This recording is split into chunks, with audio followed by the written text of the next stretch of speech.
The Audi A6 is a superb piece of executive motoring, but it comes at a superb price. Wouldn't you rather have its in-house rival, the Passat?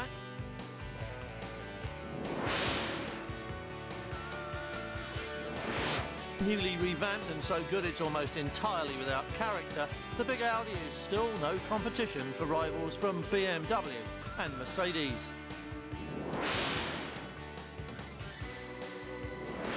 Mercedes may be Audi's class rival, but if you were an American buyer, you could have 2 or 3 homemade Daimler Chryslers for the same money.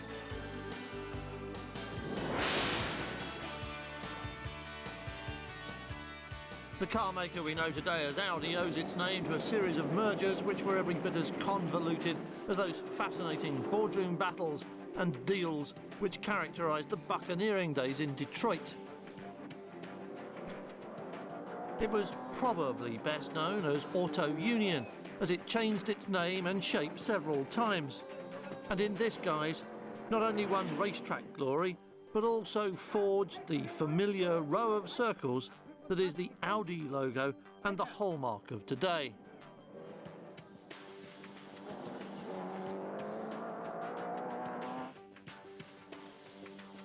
So it shouldn't really come as any great surprise to find Audi looking for racetrack glory in this modern era, although you won't find them in the Formula One paddock, but in sports car racing at the world's oldest surviving motor race, Le Mans, and at the Spin-Off Championship, which takes place on some of the greatest racetracks in the world, though all of them are in North America.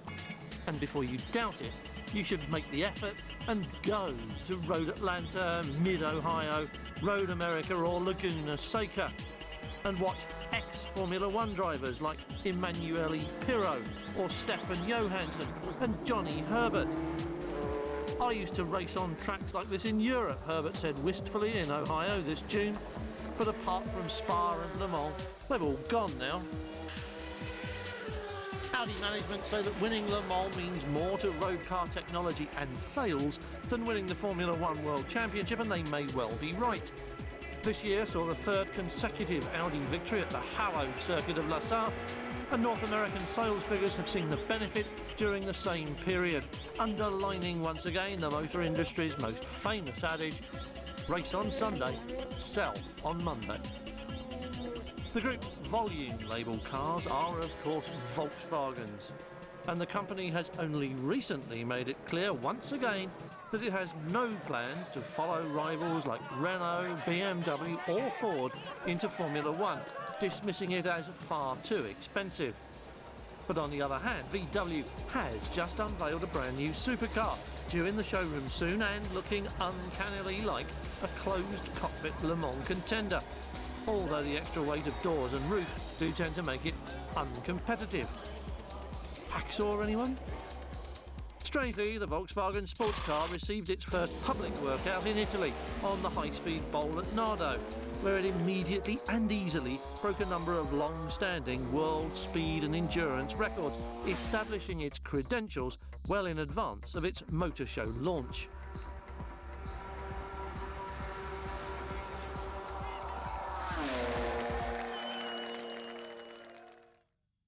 The same W8 engine which powers the sports car can also be found in the latest top-of-the-line Passat flagship, a car which runs strangely close to the Audi A8, previously the group's premium luxury saloon.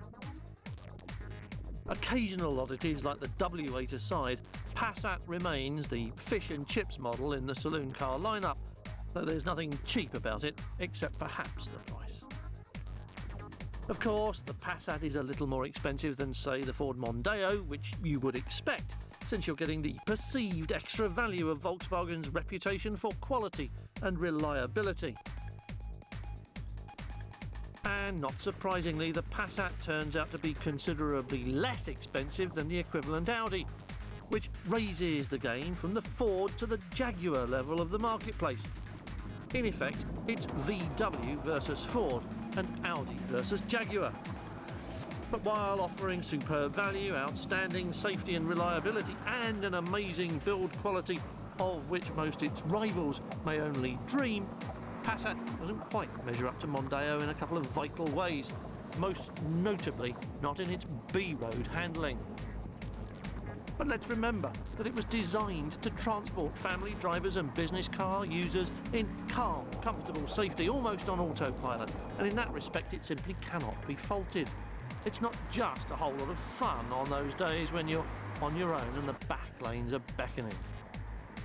And though Mondeo is undeniably excellent, Passat wins out over the Ford right across Europe, where VW still dominates a rising market, and VW management regard the European marketplace as home to what it calls the Golf generation. People who learned to drive in a Golf, had a second-hand Golf as their first car, chose a Golf as soon as they could afford a new car, and are now Passat owners, teaching their children VW family values. They have made Passat the most successful medium-sized car in Europe, and last year Volkswagen sold 75,000 of them, with full specification and V6 engines, top-of-the-range models in other words, which is far more six-cylinder cars than other German car makers, including their own in-house Audis. That also takes out traditional prestige cars from BMW and, of course, Mercedes, who have a nice new E-Class on the market with a price structure that begins where Passat leaves off, which is the market VW has its eyes on for the new Passat, doubtless also thinking of the larger profit margins to be had up there in executive territory. And it would seem to indicate that VW doesn't have much confidence in moving high-end buyers onto Audi in the same smooth way they were guided from Golf to Passat. Let's face it, the Audi is a little oddball. To an extent, Audi trades off that, but the suits round at Volkswagen Towers in Hamburg must regret it every time they go to a motor show and watch the crowds gathering over at BMW and Mercedes, either of which are the safe choice for executive class motoring.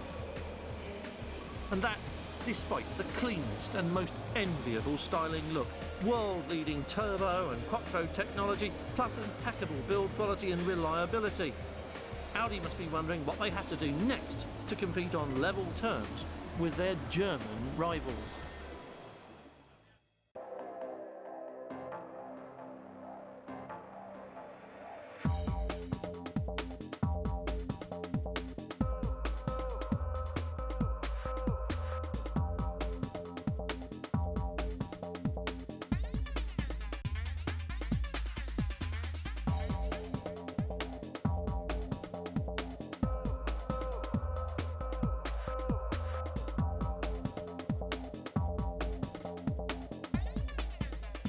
It's not the most pin-sharp of cars on the road, you have to admit. BMW had that one sewn up for years, and Mercedes has inched closer and closer with every new model. But Audi, well, the Audi can be hustled, but it has a sort of reluctance to it, as if it's not quite sure why you're bothering, when all you have to do is relax and be wafted along in perfect silent smoothness. The whole car, including the suspension and steering, is weighted for motorway cruising and is pretty much flawless after its year-old update, which tightened up on body control and put a bit more feel into the steering, making this a very serious and quite sporty executive saloon. In fact, with its pioneering four-wheel drive system in place, though you can opt for front drive if you wish, it offers the formidable grip and road holding traditionally associated with all-wheel drive without upsetting its smooth and poised behaviour. Yes, the chassis is excellent, so good that it's almost like a car without personality. Too powerful to be anodyne, it simply doesn't seem to have anything to which you can, as a driver, attach any great deal of emotion. It's good, but that's all, which sounds like a complaint, but it isn't, because there's nothing to complain about. From behind the wheel, the most generous thing you can say is that it's a difficult car to dislike. The interior design is likewise faultless, but again uninspiring without being bland. Audi set out to make these cars look as if they'd been formed from a single aluminium ingot, and in that they have succeeded. Sat in the lap of luxury, surrounded by minimalist design, you'll feel comfortable but strangely alone. And so will most of your luggage, because it will be stored in another cavernous space, all clean lines and straight edges. The A6 now has a choice of no less than 10 engines, including diesels, V6 and V8 configurations with and without turbos. Apart from the base model's 2-litre, these are uniformly good and all pull well. The 2.5 turbo diesel seems to be the most popular of the bunch, pulling better than the equivalent petrol unit and of course delivering better economy. Even the 1.8 turbo will give you the benefit of 150 horsepower, though of course that's not really enough in a car that weighs 1,500 kilos. Not if you want to make the most of its driving potential. In summary then, what you're looking at is a car that's almost perfect, so good that it has few apparent flaws, nor any apparent soul. So while it is competing against the Mercedes and the BMW for your cash, it's seldom seen as doing so and has a much lower perceived status, as befits a kind of posh Volkswagen. But it's still A6 versus the rest out there on the streets, and though Jaguar is coming on strong, there's no doubt that the Audi board is still looking at rivals much closer to home. Opposite ends of the Daimler Chrysler spectrum next. Splash out for a new Mercedes E-Class or buy a new house and a Dodge Strata.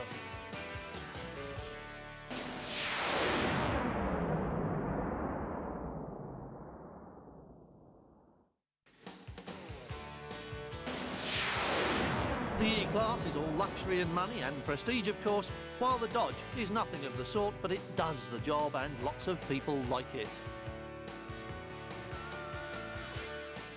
Mercedes is built and sold worldwide by Daimler Chrysler, but like all big American car makers, the Chrysler Corporation builds and sells some much less exotic products for domestic consumption, even though current Chrysler styling is far more appealing to European eyes than most of its rivals from Ford and the General. For example, the E-Class has a low-buck American cousin in the shape of the neatly styled but otherwise rather plain and ordinary Dodge Stratos. Now remember, we're describing this from a European standpoint, and to most of us there's probably nothing special about the Dodge. All else aside, it's a platform sharing exercise based on the Mitsubishi Galant. But the American buyers do think it looks good, even though this is its second year in the showrooms. It's not bad, be honest, and from some angles it does look quite cute. But we're here to tell you that it's designed and built to a very different packaging ethos to the one we're all used to in Europe. The first thing you notice when you go to the USA is space. There's lots of it all around you, except in the big cities of course. And to a driver, that's expressed by the wide, flat roads that run in arrow straight lines from town to town. That explains why the handling setup is different, of course. It doesn't need to turn corners in Ohio the way we do in Surrey or Switzerland, which is why it's got a very lazy, wallowy suspension designed to iron out the long undulations and minor bumps on the steady haul through the cornfields. And it doesn't need to fit in narrow lanes like we do in London or Lombardy, so it doesn't matter if you could have trimmed an inch here or there, because it would get you very little praise and maybe even bring you in quite a few complaints.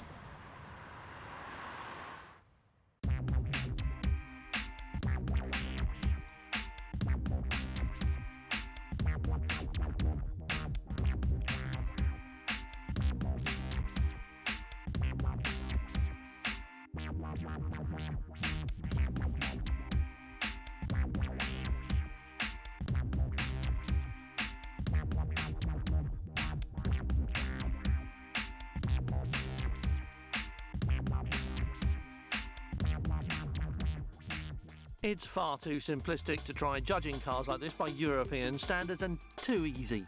Far harder, but more realistic, is to see it through American eyes, as if you were a customer with a driveway the size of Surrey and a dead straight road connecting your small town with the nearest freeway. That said, not even the Americans are wild about the passenger accommodation in the Dodge, even in the knowledge that if you really wanted to carry passengers long distances, you'd use one of your other cars. The rear seats are just not very nice, and they don't accommodate full-grown adults very easily, or in any real degree of comfort. There's plenty of actual space, it's a big car, but the seat design and manufacture doesn't maximise the benefit. Front ones are better, and the driver gets a few electrical positioning devices, but this is not up to the standard of, say, a Mondeo or a Vectra, never mind the big Audi or the Mercedes. And it doesn't have the toys you get with the Audi. Even ABS is an option. Only $500 admittedly, but you do get aircon and cruise control. Possibly the single most useful comfort feature for long-distance travel across America. And an effective automatic gearbox, without any trimmings in this price bracket, obviously. But it works well in conjunction with the base engine. Real ratios that let you drive it round the curves, if you can ever find one, that is. And though the engine noise at this trim level is intrusive and really lets you know when it's working, it does work, and illegal speeds are easily obtainable in return for very little effort. In fact, it will cruise in near silence at around 85, which most people seem to do on the freeway, and it hardly seems to be spinning over at all. With this driving style in mind, it's no surprise to find plenty of torque. Even with automatics on most cars, American drivers aren't keen on cars that change gear a lot, not even for overtaking. And to be honest, there's no need. You can pass in any lane, so if you are closing with the car in front, you just let it happen, gliding by slowly and no one cares. There's far too much space out here for road rage to be a problem. So, while they continually complain about build quality, the average buyer here is happy with the status quo. There's no need for big changes because they aren't demanded. No need to redesign the boot to be smaller externally but bigger internally, and believe me, that wouldn't take an average designer very much time at all. But it doesn't matter because you've got a pickup or an MPV as well anyway, so this is just a car for family or business outings, and none of our imperatives apply, so it's like it is. So the boot has a high lip and a low interior. It's long and wide, but there are all kinds of odd-shaped protrusions inside, wheel wells, speaker housings and so on, meaning that you can't get as much inside as you would think by looking. But no one's complaining because the bottom line is the bottom line. It is so well priced. And that's where the Dodge wins hands down over its European-made counterparts. It's cheap, almost unbelievably cheap for a car this size. Have a look through the websites or magazines and see what else you can buy for £12,000 in the UK. You're looking at Astra, Polo, Yaris, or perhaps the occasional Golf. Which is why more and more American families have a car plus an MPV for the weekend.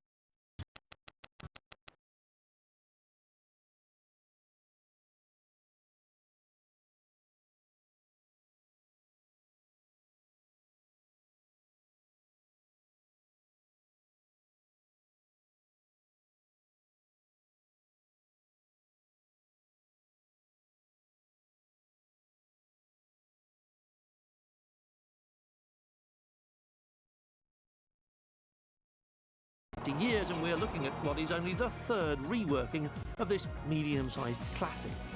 It's the Mercedes set-piece, family and business saloon. But following on from an impressive heritage and an excellent predecessor is by no means the tallest order on the worksheet for the new car. Its engineers and designers knew the car it had to beat was the benchmark BMW 5 Series. So Mercedes put a great deal of effort into the dynamic abilities of new E-Class. The old refinement is still there, as are the smooth shapes of current Mercedes styling, which so lend themselves to wind tunnel smoothness and still aid high-speed performance and the kind of autobahn silence which European executive drivers so admire. In a new and much lighter skin, torsional rigidity is increased, eliminating yet more vibration and noise, while large areas of the body are made from aluminium just to reduce weight. Underneath that slippery skin, Mercedes has introduced a new four-link front suspension and multi-link rear, mostly of aluminium. And sadly, most of that effort gets taken for granted. One of the penalties of this enviable brand image is that no one's surprised to hear how much unseen improvement has taken place. It's a Mercedes, so what did you expect? And in this car, the three-pointed star delivers. No executive saloon is complete without toys, and the E-Class is well ahead of the A6 with things like windscreen wipers that switch on when it rains, headlamps that turn themselves on when it's dark, intelligent cruise control, and a computer-controlled air intake at the front in which the lower intake is closed above a set speed to improve CD value and therefore aid the performance and economy cycle. Plus there's a heated steering wheel, just one of the many comfort features like four-way adjustable air conditioning with that solar panel sunroof which powers it when the car is parked. Even getting in and out is fun. The door key knows when you're near the car and unlocks it at your approach and then sets the seats, the mirrors and so on to your favourite settings after the steering wheel has swung up and the seat slid back so you can get in more easily.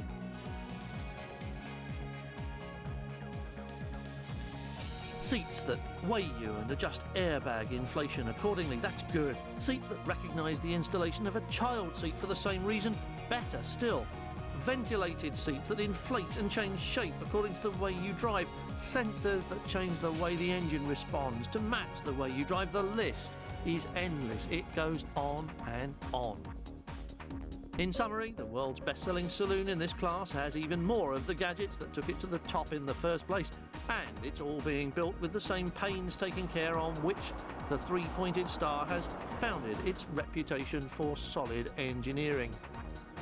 And huge residual values, of course.